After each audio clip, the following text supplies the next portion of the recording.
बिस्मिल्लाहिर्रहमानिर्रहीम। अस्सलाम वालेकुम डियर स्टूडेंट्स। आज जो चैप्टर हम स्टार्ट करने वाले हैं वो है पैथोफिजियोलॉजी का second last chapter hyper sensitivity. Hyper sensitivity के 4 टाइप्स हैं वो भी हम पढ़ेंगे, हाइपर सेंसिटिविटी भी हम पढ़ेंगे और इसके जितने भी ऑब्जेक्टिव्स हैं वो हम क्लियर करेंगे। तो आइए स्टार्ट लेते हैं कि इसके ऑब्जेक्टिव्स में क्या क्या है। ऑब्जेक्टिव्स में फर्स्ट हम डिफाइन करेंगे हाइपर सेंसिटिविटी को, फिर हम डिटेल के साथ इसके टाइप्स पढ़ेंगे, टाइप 1, टाइप 2, टाइप 3, टाइप 4। तो आइए स्टार्ट लेते हैं।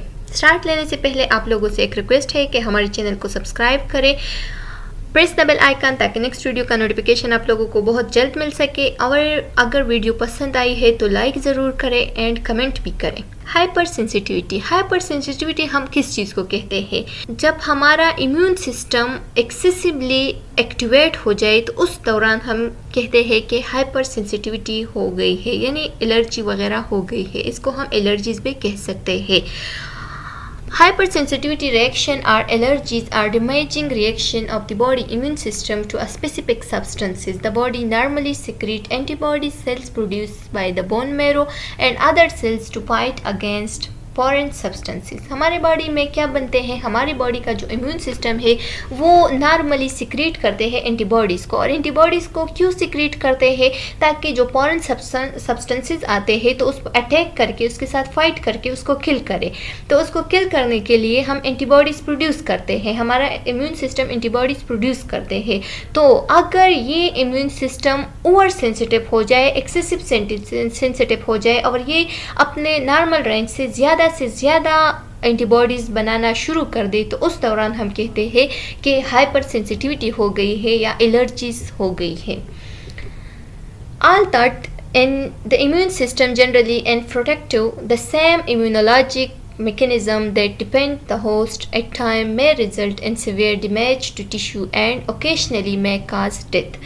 हाइपर सेंसिटिविटी अगर इसका मेकेनिज़्म ज़्यादा से ज़्यादा हो जाए, मतलब टाइम के साथ साथ इसका रिजल्ट सिवियर आ जाए, हमारे टिश्यूज़ को डैमेज कर दे, एलर्जी बहुत ज़्यादा हो जाए, तो ओकेशनली इससे डेथ भी अकर हो सकती है। तो मतलब ये कि हाइपर सेंसिटिविटी हमारे सिस्टम के लिए, हमारे इम्यून सिस्टम के लिए क्या है? प्रोटेक्टिव नहीं है, नॉर्मल नहीं है, ये एक एबनॉर्मल कंडीशन है। अब हमारे साथ है इसकी क्लासिफिकेशन। तो एमसीक्यूज़ पॉइंट ऑफ व्यू से आप लोगों के पास एमसीक्यूज़ आ सकती है। ये 2 ऐसे ठोस एमसीक्यूज़ है जो कि आप लोगों ने इसका रटा लगाना है। तो फर्स्ट हमारे साथ एमसीक्यूज़ क्या है कि टाइप 1, 2 एंड 3 एंटीबॉडीज़ जो है ना, ये क्या है? एंटीबॉडी इमीडिएटेड है। जबकि टाइप 4 से हाइपर सेंसिटिविटी जो है ना, ये सेल मीडिएटेड है। तो एमसीक्यूज़ में ऐसे आ सकते हैं कि एंटीबॉडी मीडिएटेड हमारे साथ कौन से टाइप ऑफ हाइपर सेंसिटिविटी है? तो 1, 2, 3 और 4। तो आप लोगों ने क्या करना है? 1, 2, 3 लगाने हैं। या सेल मीडिएटेड अगर आ गई कि हमारे पास सेल मीडिएटेड हाइपर सेंसिटिविटी कौन सी है, तो वो टाइप 4 से हाइपर सेंसिटिविटी है। ये यहाँ से बहुत ज़्यादा एमसीक्यूज़ आ सकते हैं। ये आप लोगों ने बहुत ध्यान के साथ देखने हैं। जैसे कि हमारे साथ क्या है, इससे ये एमसीक्यूज़ ज़्यादातर आते हैं। प्रीवियस ईयर ये एमसीक्यूज़ आया था कि जो टाइप 1 हाइपर सेंसिटिविटी है, जिसको हम एनाफाइलेक्टिक भी कह सकते हैं। ये एमसीक्यूज़ पॉइंट ऑफ व्यू से ये नाम भी याद रखना है कि एनाफाइलेक्टिक जो है ना, ये टाइप 1 को कहते हैं। तो इससे एमसीक्यूज़ ये आया था कि IgE एंटीबॉडीज़ किस चीज़ में बनते हैं? तो वो टाइप 1 हाइपर सेंसिटिविटीज़ में बनते हैं। जबकि टाइप 2 में IgG, IgM, इसमें भी सेम, 3 में भी सेम, और जबकि नॉन एंटीबॉडीज़ जो है ना वो टाइप 4 में बनते हैं, मतलब इसमें कोई एंटीबॉडीज़ नहीं बनते। इसकी टाइमिंग भी बहुत ज़रूरी है, वो भी एमसीक्यूज़ पॉइंट ऑफ व्यू से आप लोग याद रखें कि जो रिस्पांस टाइम है टाइप 1 का, तो वो 15 to 13 है मिनट्स है। जबकि ये आ सकता है, और ये लास्ट वन भी आ सकता है कि 48 to 72 आवर्स किस हाइपर सेंसिटिविटी के रिस्पांस टाइम है, तो वो टाइप 4 के हैं। अच्छा, फिर इससे दूसरे एमसीक्यूज़ आ सकते हैं ये वाला कि ट्रांसफ़र विथ, तो वो जो लास्ट वन है टाइप 4, वो टी सेल से ट्रांसफ़र हो सकती है। बाकी सारे जो है ना ये किस चीज़ से ट्रांसफ़र हो सकती है? एंटीबॉडीज से ट्रांसफ़र हो सकती है। तो ये आप लोगों ने एमसीक्यूज़ पॉइंट ऑफ व्यू से याद रखने हैं। अब आते हैं टाइप 1 जिसको हम एनाफाइलेक्सिस भी कह सकते हैं या इमीडिएटेड हाइपर सेंसिटिविटी रिएक्शन भी कह सकते हैं। तो इसमें लिखा है कि जो टाइप 1 हाइपर सेंसिटिविटी है उसको हम इमीडिएटेड हाइपर सेंसिटिविटीज भी कह सकते हैं, एनाफाइलेक्टिक हाइपर सेंसिटिविटी भी कह सकते हैं। तो ये आप लोगों ने एमसीक्यूज पॉइंट ऑफ व्यू से ये नाम भी याद रखने हैं। द रिएक्शन में इन्वॉल्व स्किन में हमारे साथ जो आर्टिकारिया हो सकती है। आर्टिकारिया मतलब कि एची स्किन हो सकती है, एक्जिमा भी हो सकती है, ये भी हमारी स्किन पे कुछ रैशेस वगैरह आ सकते हैं, एची स्किन हो जाता है। आई में कंजक्टाइवाइटिस भी हो सकती है, मतलब कंजक्टाइवा में इन्फ्लेमेशन हो सकती है, कंजक्टाइवा में इन्फ्लेमेशन हो सकती है। नोज़ में नोजोफेरिंक्स में हमारे साथ क्या हो सकते हैं, राइनूरिया हो सकती है या राइनाइटिस, यानी जो नोज़ की डिस्चार्ज है वो thin discharge from the nose, इसको हम राइनाइटिस कह सकते हैं। तो वो भी ये हमारे साथ कौन से है, ये सारे साइन एंड सिम्टम है टाइप 1 हाइपर सेंसिटिविटी के। तो ये एमसीक्यूज पॉइंट ऑफ व्यू से इतने इम्पॉर्टेंट नहीं है, लेकिन फिर भी आप लोगों ने देखना है, क्या पता इससे भी एमसीक्यूज आ सकता है। फिर हमारे साथ जो एमसीक्यूज पॉइंट ऑफ व्यू से इम्पॉर्टेंट है तो वो ये टाइमिंग है कि 15 to 13 मिनट्स की जो टाइमिंग है, रिस्पॉन्स टाइम है, वो टाइप 1 की टाइमिंग है। अच्छा, दूसरा है कि द रिएक्शन में cause a range of symptoms from minor inconvenience to death. Minor inconvenience to death जो सिम्टम्स होते हैं वो टाइप 1 में हो सकते हैं। फिर ये कि इसकी टाइमिंग है, फिर उसके बाद क्या है, from the time of to exposure antibodies all thought some time it may have delivered on site. अच्छा, बस ये आप लोगों ने इसका टाइमिंग भी याद रखना है एमसीक्यूज पॉइंट ऑफ व्यू से। Immediate hypersensitivity reaction involve the release of pharmacologically active substances or mediators from mast cell or basophils। आप लोगों ने ये भी याद रखना है कि जो फार्माकोलॉजिकली सब्सटेंस एक्टिव हो जाते हैं या रिलीज हो जाते हैं hyper sensitivity, immediate hyper sensitivity या टाइप 1 हाइपर सेंसिटिविटी में, तो वो कौन से जो सब्सटेंसेस है वो कौन से इन्वॉल्व है, तो उसमें हमारे साथ मास्ट सेल्स है और बेसोपेल्स है। ये भी एमसीक्यूज में आ सकते हैं। और दूसरा एमसीक्यूज ये है कि इसके साथ जो मॉलिक्यूल बाइंड हो जाती है, a mechanism which has triggered the antigen reacting with performed cell bound IgE molecule। तो ये IgE molecule भी आप लोगों ने एमसीक्यूज पॉइंट ऑफ व्यू से याद रखना है। मीडिएटर्स, ये मीडिएटर्स एमसीक्यूज में आ सकते हैं कि हिस्टामीन मीडिएटर है फर्स्ट। दूसरा ये कि जो slow reacting substance of anaphylactic है जिसको हम SRSA भी कह सकते हैं। SRSA का क्या काम है कि कंट्रैक्ट स्मूथ मसल्स, इसमें स्मूथ मसल्स कंट्रैक्ट हो जाते हैं और जिसकी वजह से क्या हो जाती है कि कैपिलरीज की परमेबिलिटी ज़्यादा हो जाती है in the more prolonged manners.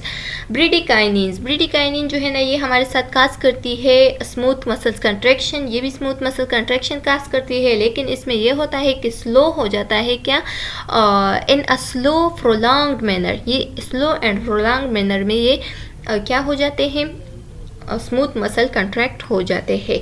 Increase vascular permeability इसमें भी इंक्रीज हो जाती है एंड म्यूकस सिक्रीशन भी इसमें जो म्यूकस ग्लैंड है उससे ज़्यादा हो जाती है।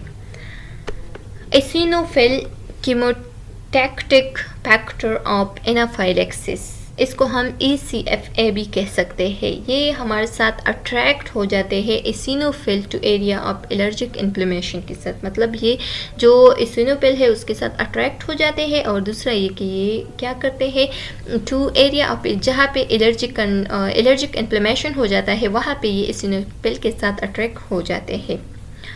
प्लेटलेट्स एक्टिवेटिंग फैक्टर्स PAF, ये MCQs पॉइंट ऑफ व्यू से आप PAF के पाकिस्तान एयरफोर्स के फॉर्मूले से याद कर सकते हैं कि ये भी हमारे साथ क्या है, एक एक्टिवेटिंग फैक्टर्स होते हैं जिसको हम क्या कहते हैं, प्लेटलेट्स एक्टिवेटिंग फैक्टर्स कहते हैं।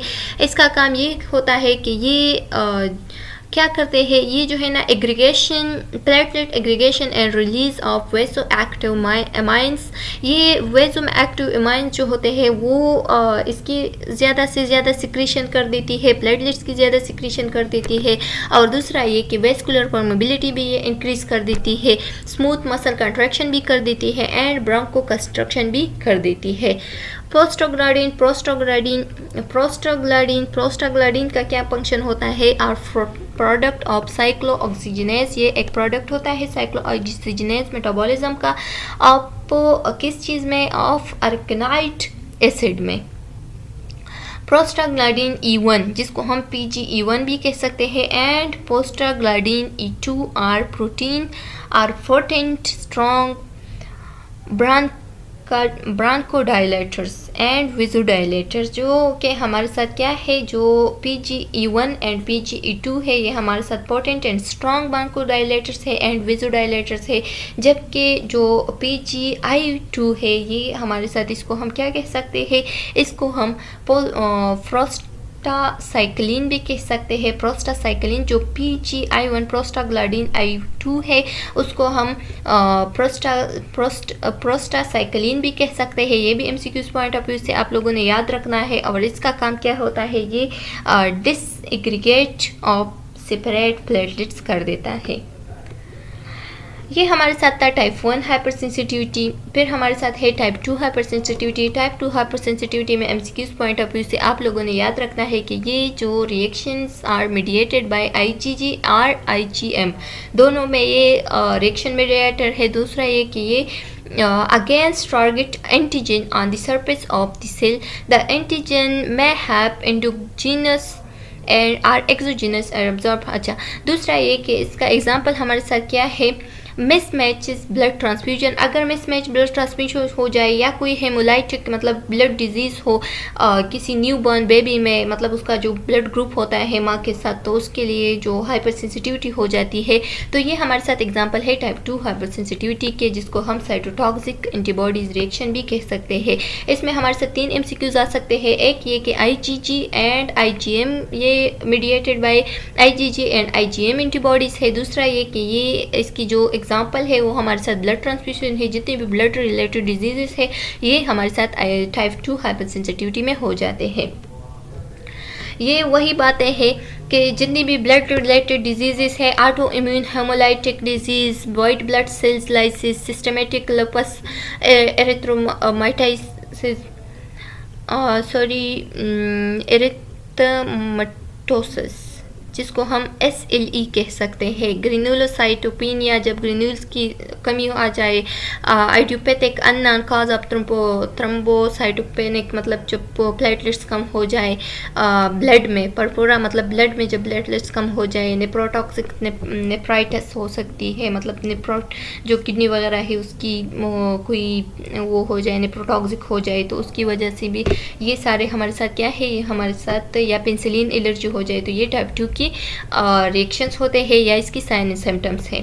टाइप 3 हाइपर सेंसिटिविटी में हमारे साथ क्या आते हैं, जिसको हम इम्यून कम्प्लेक्स हाइपर सेंसिटिविटी भी कह सकते हैं। टाइप 3 हाइपर सेंसिटिविटी कब अकर होती है, when there is a later antibodies and an excess of antigen. जब हमारे साथ एंटीजन ज़्यादा हो जाते हैं और एंटीबॉडीज कम होते हैं तो तब टाइप 3 हाइपर सेंसिटिविटी अकर हो जाती है। इसकी जो इम्यून कम्प्लेक्स एंटीबॉडीज है तो वो क्या है, IgG मीडिएटेड है। ये भी MCQs पॉइंट ऑफ व्यू से आप लोगों ने याद रखने हैं कि मेडिकेटेड्स जो IgG मेडिकेटेड्स है या जो IgG एंटीबॉडीज़ है वो टाइप 3 में हो जाते हैं।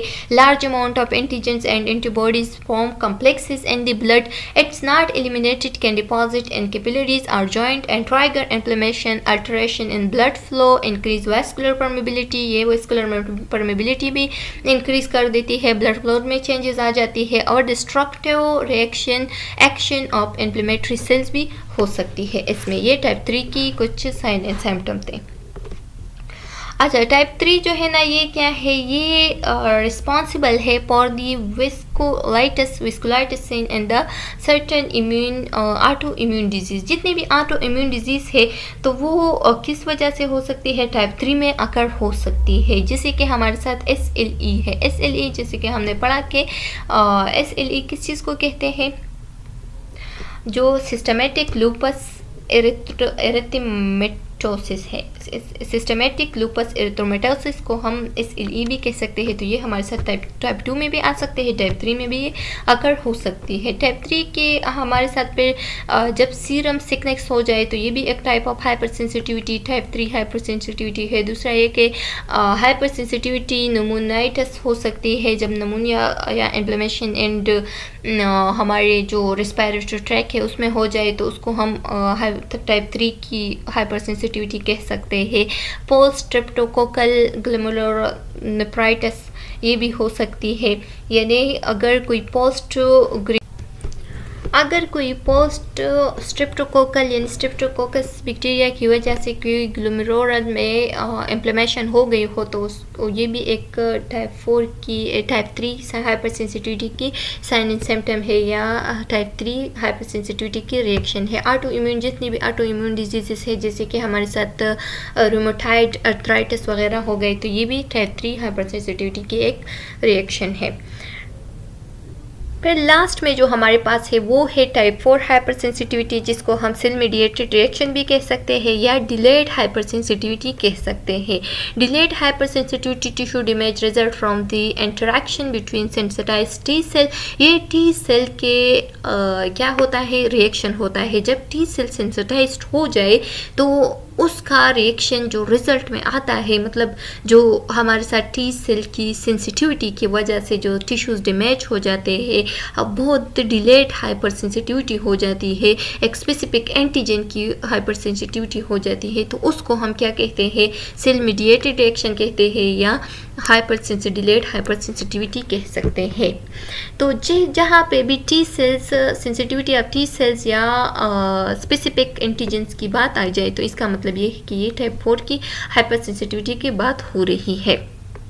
which lead to the release of soluble effective substances called lympokines, जिसको हम क्या कहते हैं, जो कि हमारे साथ क्या करते हैं, जो कि which leads to the release of soluble effector, जो कि हमारे साथ एक soluble effectors की रिलीज़ करती है, जिसको हम क्या कहते हैं, उस सब्सटेंस को हम कहते हैं लिम्पोकाइंस।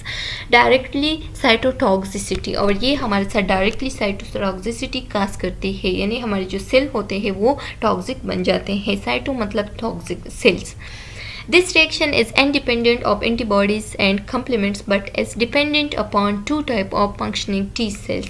ये जो हमारे साथ ये जो रिएक्शन होता है ये इंडिपेंडेंट होता है, इंडिपेंडेंट ऑफ एंटीबॉडीज होता है, और दूसरा ये कि ये एक कम्प्लीमेंट सिस्टम होता है, मतलब एक कम्प्लीमेंट रिएक्शन होता है।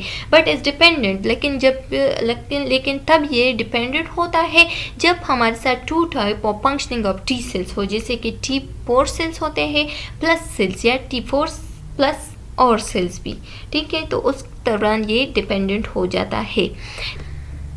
Type 4 hypersensitivity reaction. अब टाइप 4 हाइपर सेंसिटिविटी रिएक्शन में हमारे साथ और क्या होता है, which are mediated by specifically synthesized T lymphocytes. तो वो मीडिएटेड होती है, हमने ऊपर भी बात की कि ये सिर्फ और सिर्फ मीडिएटेड होती है एक स्पेसिफिकली जब टी लिम्फोसाइट सेंसिटाइज हो जाए, सेंसिटिविटी उसमें आ जाए, तो उसकी वजह से हमारे साथ जो रिएक्शन अकर हो जाता है या जो हाइपर सेंसिटिविटी हो जाती है, तो उसको हम टाइप 4 हाइपर सेंसिटिविटी कह सकते हैं। इसके फिर दो टाइप है, एक है direct cell mediated cytotoxic and delayed, और दूसरा है डिलेड हाइपर सेंसिटिविटी। तो जो direct cell mediated hypersensitivity है तो उसमें ये बात होगी कि जो डायरेक्ट सेल मीडिएटेड साइटोटॉक्सिसिटी है तो ये डायरेक्ट साइटोटॉक्सिसिटी काज कर देती है, सेल मीडिएटेड साइटोटॉक्सिसिटी डायरेक्टली काज कर देती है, और ये CD8 साइटोलाइटिक T lymphocytes directly kill the antigen presenting target cell। जो एंटीजन प्रेजेंटिंग टारगेट सेल्स होते हैं जिसने उसको टारगेट किया है तो वो डायरेक्टली उसको किल कर देती है, मतलब इसमें डायरेक्ट फंक्शन होता है। ये डायरेक्टली सेल को या जो वायरल फंक्शन है उसको, या वायरल इन्फेक्शन है या कोई टिश्यू इंजरी वगैरह आ गई है या किलिंग इन्फेक्टेड टारगेट सेल्स है तो उसको डायरेक्टली उस पर इफेक्ट कर देती है और ये डायरेक्टली उसको किल कर देती है। तो इस वजह से इसको हम डायरेक्ट सेल मीडिएटेड साइटोटॉक्सिसिटी कह सकते हैं। दूसरा ये कि सम वायरसेस डायरेक्टली इंजर इन्फेक्टेड सेल। सम वायरसेस ऐसे होते हैं कि ये डायरेक्टली जो इन्फेक्टेड एरिया है या इन्फेक्टेड सेल्स है या जो इंजर इन्फेक्टेड सेल्स है तो उस पर डायरेक्टली वो क्या कर देती है, उस पर मतलब इन्फेक्ट काज कर देती है, इन्फेक्शन कर देती है, जिसको हम क्या कहते हैं, साइटोपैथिक्स कह सकते हैं। जबकि कुछ ऐसे होते हैं जो कि नॉन साइटोपैथिक वायरसेस होते हैं। नॉन साइटोपैथिक इस वजह से कह सकते हैं क्योंकि जो कि हमारे साथ CD8 साइटोलाइटिक T टी लिम्फोसाइट्स होते हैं तो वो किस चीज़ के दरमियान नहीं होते, वो cytopathics and non cytopathic viruses के दरमियान नहीं होते। इस वजह से ये जो they kill all infected cell regardless to other the infection or is harmful और नॉट। तो ये ऑल जो इन्फेक्टेड एरिया होती है या इन्फेक्टेड सेल्स होते हैं उसको ये किल कर देती है, बल्कि ऐसा नहीं करती कि सिर्फ उस हार्मफुल एरिया को किल कर दे या जो स्पेसिफिक एरिया है उसको किल कर दे, बल्कि ये ऑल इन्फेक्टेड सेल्स को क्या कर देती है, उसको ख़त्म कर देती है, उसको किल कर देती है। इस वजह से इसको हम नॉन साइटोपैथिक वायरसेस कह सकते हैं। Delayed type of hyper sensitivity, तो इसके नाम से पता चल जाता है कि ये डिले टाइप है, मतलब प्रोलॉन्ग्ड पीरियड है। तो इसमें क्या होता है, ये एक ऐसी हाइपर सेंसिटिविटी है जो कि सिक्रीट करती है immune regulatory and pro inflammatory cytokines. ये साइटोकाइंस को जो कि हमारे साथ immune regulatory and pro inflammatory cytokines होते हैं उसको रिलीज कर देती है, उसको सिक्रीट कर देती है। Some of the cytokines promote different and activation of macrophages. कुछ इसमें ऐसे होते हैं जो कि मैक्रोपेजेस को एक्टिवेट कर देती है या उसको प्रमोट कर देती है, ताकि जो बाहर से आया हुआ फॉरेन ऑब्जेक्ट है या सब्जेक्ट है, फॉरेन सब्जेक्ट है, तो उसको क्या कर ले, उसको पकड़ करके उसको खा ले। तो इसका फंक्शन ये होता है कि ये उसको क्या कर देती है, एक्टिवेट कर देती है या उसको प्रमोट कर देती है, जिसका फंक्शन फेगोसाइट फंक्शन होता है। दूसरा ये कि जो delayed cytotoxic delayed type hypersensitivity disorders होते हैं तो वो क्या कर देते हैं, delayed type hypersensitivity reaction lead to fibrosis. ये फाइब्रोसिस भी काज कर सकता है। इसका रिजल्ट ये आता है कि ये secretion of cytokines and growth factor by the macrophages. इसका रिजल्ट क्या होता है, जिसकी वजह से फाइब्रोसिस काज हो सकती है, और जब फाइब्रोसिस काज हो जाए तो इसके रिजल्ट में हमारे साथ secretion of cytokines and growth factors की सिक्रीशन हो जाती है, जो कि क्या है, मैक्रोफेजेस बाय द मैक्रोफेजेस के जरिए से। The best known type of delay type hypersensitivity response is the reaction of tuberculin test, skin test reaction.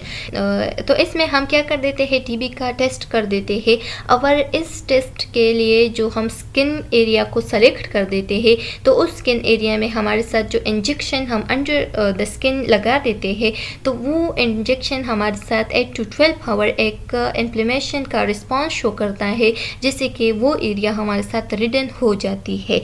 और या तो अगर 8 to 12 आवर में नहीं हो गया तो 24 to 74 आवर में वो एरिया हमारे साथ एक पीक पे नज़र आती है, जैसे कि वो रेड हो जाती है, स्वेल हो जाती है, या इन्फ्लेमेशन का जो भी रिस्पॉन्स है वो शो कर देती है।